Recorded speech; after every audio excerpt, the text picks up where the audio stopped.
Steve here with another video on starting up a retail energy provider business.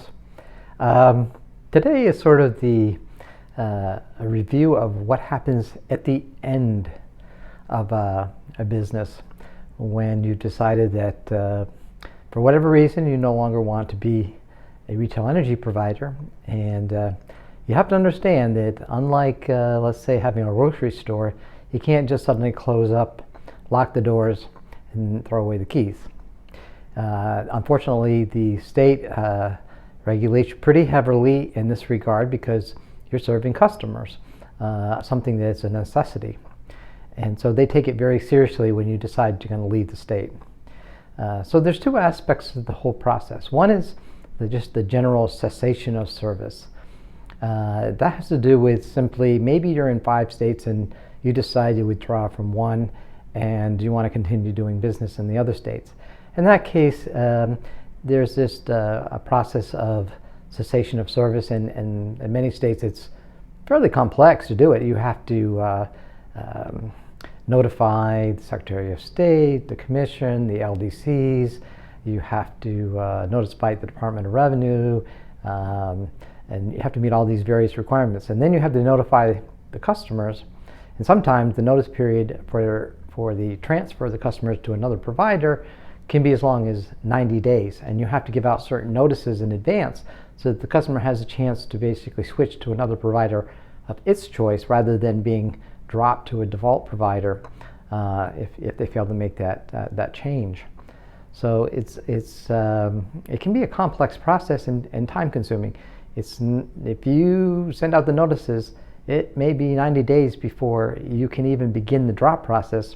And then I have to understand the drop process, depending on the state, whether it's a fast switch or not, can take quite a few weeks, if not months in some cases. So the good news in Pennsylvania, for example, is that they are a fast switch. So if you do give the drop at the end of 90 days, they could be switched in, let's say, 3 or 4 days, a week at the latest.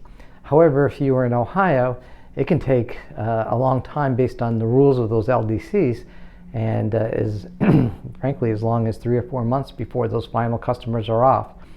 So you should be prepared for that in case you ever find yourself in a situation to wanting to cease services.